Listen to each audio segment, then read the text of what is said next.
Hi, everybody. It's DocTalk. We're approaching the middle of February, and it is still infectious disease season.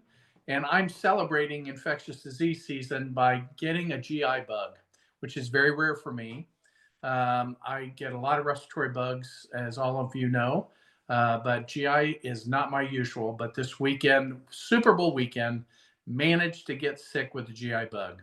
It is, 24 hours of wipeout, not knowing which end to put down, if many of you know what I mean, and very uncomfortable. And 2 days later, you're still feeling washed out, like you can't really get your energy and your volume levels back up again in the winter. So I want to make you aware that's really going around, and a lot of families, as they're gathering, have a tendency to spread that little bug.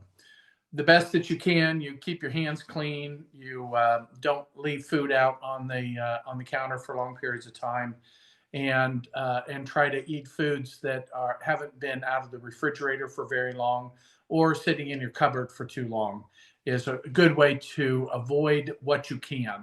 Nonetheless, these little GI viruses are so infectious, as you know from the cruise ship world, and you don't want to get these if you can avoid it. If you do, here's what you do. First of all, the disease has to take its course.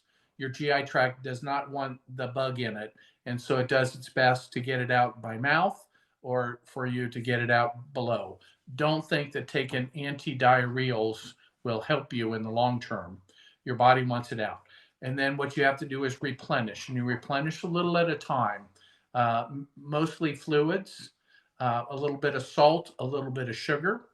The ideal replenishment fluid in kids is Pedialyte. For us adults, Pedialyte doesn't taste very good.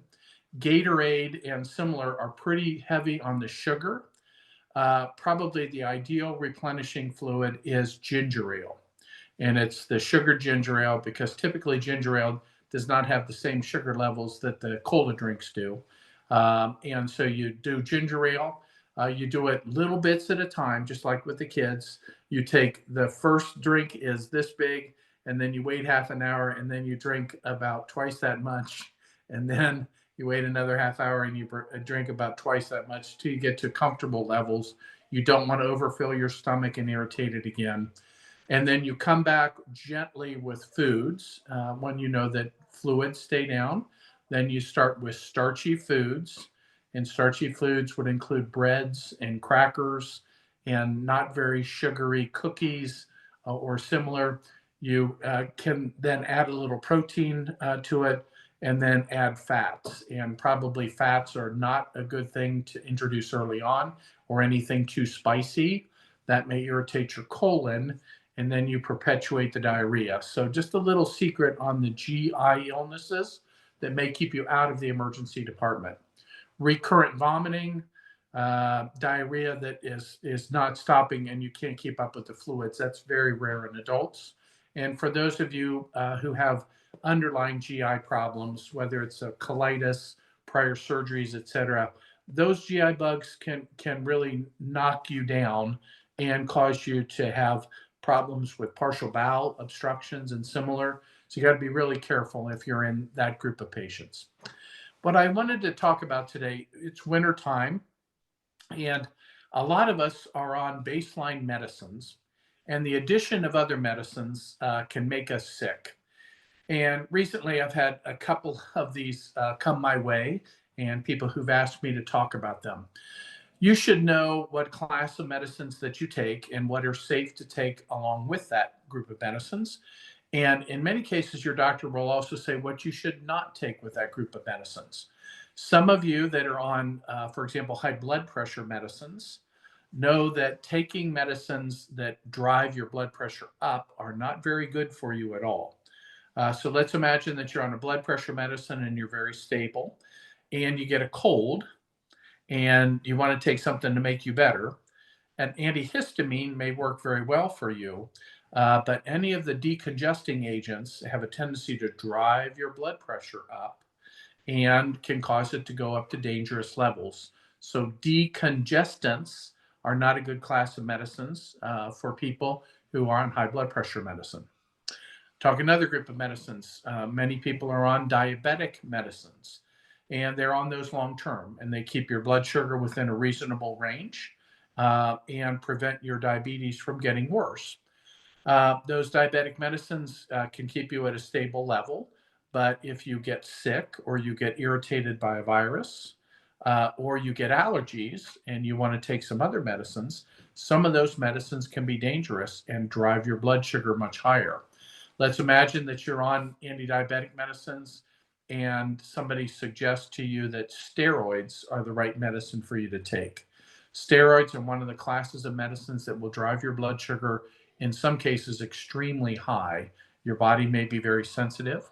And so if you're going to take that type of medicine, even if it was for somebody else who said, hey, this really worked well for my allergies, in your case, that can be a very dangerous medicine and drive your blood sugar up to a level where you're visiting the emergency department because you feel terrible and you're losing a lot of fluid as your blood sugar's driving your kidneys to get rid of sugar, and it gets rid of fluids at the same time. And in the winter, that does not go very well. There are some of you who are on medicines that relate to other things that you want to do in your life. And let's just imagine some people are on ED drugs. And for males, those have a part in your life. Let's say it that way exactly. And you need additional medicines like blood pressure medicine, or you take an angina medicine that contains nitroglycerin. Those can be very hazardous. And we had that happen recently to someone that became a patient of ours in EMS, where they were not clear and where they had received over-the-counter or out-of-the-country medication for an ED issue. And then we're on doses of nitroglycerin or similar medicines that they had used for years and really not thought about and not gotten the right guidance. And that happens sometimes when we get to the internet and order medications that are not overseen by our primary care physicians. So let's just say combining medicines is something that you and your physician should discuss. Dr. Google doesn't always know what those medicine overlaps might be and what the dangers of some of them are.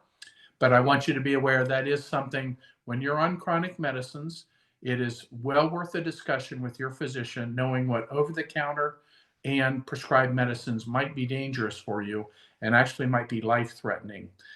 So the wise word, as we're in the season here where we sometimes have to take medicines moving into our spring season, which a couple of doc talks from now we'll be discussing, is worth you knowing.